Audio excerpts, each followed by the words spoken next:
राजांच्या दुसऱ्या पुस्तकातून घेतलेले वाचन. एके दिवशी असे झाले की अलीशा शुनेम येथे गेला. तेथे एक थोर स्त्री राहत होती. तिने त्याला आग्रह करून जेवावयास लावले.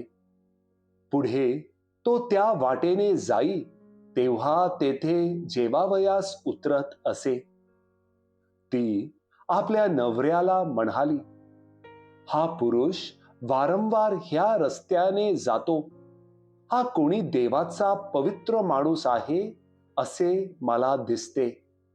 यास्तव धाब्यावर आपण एक लहानशी खोली करू आणि त्याच्यासाठी एक खाट, एक मेज, एक खुर्ची आणि एक समई अशी तिच्यात ठेवू. म्हणजे तो आपल्याकडे येईल तेव्हा तो त्या खोलीत उतरत जाईल. एके दिवशी असे झाले की तो तेथे येऊन त्या खोलीत उतरला आणि तेथे निजला. त्याने आपला सेवक गेहजीला विचारले, हिच्या प्रित्यर्थ काय करावे? गेहजी म्हणाला, तिला काही मूलबाळ नाही. तिचा नवरा वृद्ध आहे. त्याने म्हटले, तिला बोलाव. त्याने बोलावल्यावर ती येऊन दारातच उभी राहिली. तो तिला म्हणाला, वसंत ऋतू पुनर्पी येईल तेव्हा तू पुत्राला उराशी धरशील. प्रभूचा शब्द.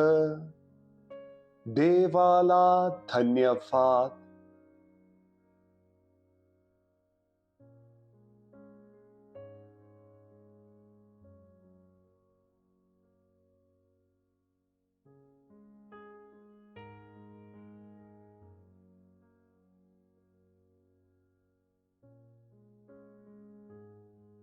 पौलाचे रोमकरांस पत्र यातून घेतलेले वाचन.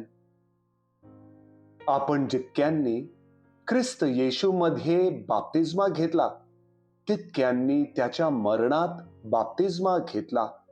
ह्याविषयी तुम्ही अजाण आहात काय?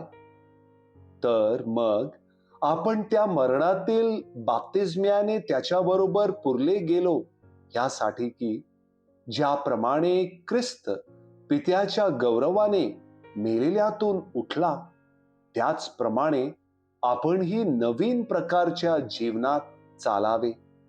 आपण ख्रिस्ताबरोबर मरण पावलो असल्यास त्याच्याबरोबर जिवंतही राहू, असा आपला विश्वास आहे.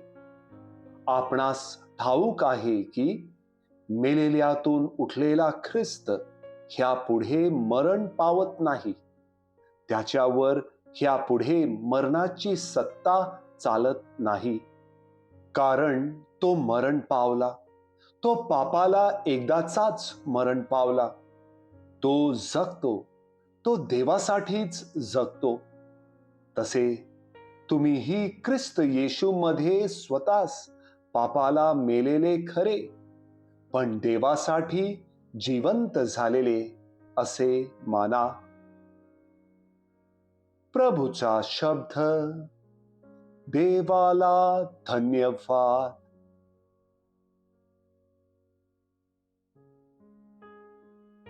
मथई लिखित पवित्र शुभवर्तमानातून घेतलेले वाचन.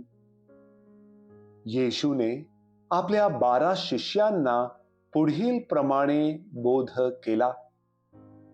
जो माझ्यापेक्षा आपल्या बापावर किंवा आईवर अधिक प्रेम करतो तो मला योग्य नाही.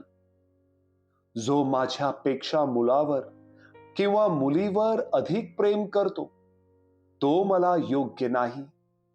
आणि जो आपला क्रूस उचलून घेऊन माझ्या मागे येत नाही तो मला योग्य नाही.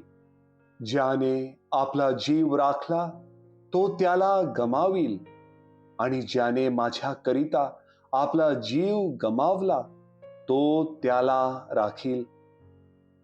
जो तुम्हाला स्वीकारतो तो मला स्वीकारतो, आणि जो मला स्वीकारतो तो ज्याने मला पाठवले त्याला स्वीकारतो.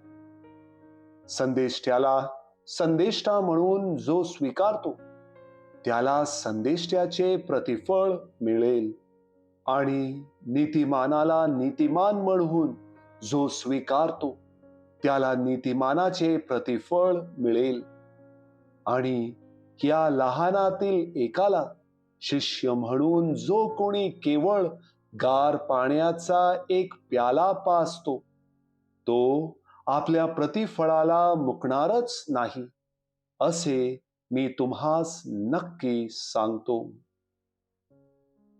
प्रभूचे शुभवर्तमान. हे प्रभू येशू ख्रिस्ता, तुझी स्तुती असो.